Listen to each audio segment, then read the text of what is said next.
In this video, I'm going to show you how to fix crashes when you're loading a map on Counter-Strike 2. Alright, so the first thing you need to do is open GeForce Experience and just download the update for your GPU driver. So if most of the time there's going to be an available update every few weeks, or if not, just check for updates. Click on check for updates over here and you'll be sorted out if there's any updates available.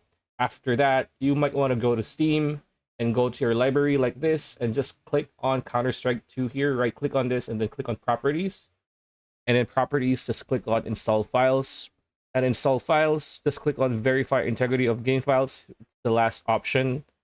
So what this does is it checks the integrity of your game files and looks for any issues or abnormalities that it needs to fix. So once you're doing this, you're going to be sorted out. Or you could just go to click on Windows button here on your home, just type in Windows Update, right?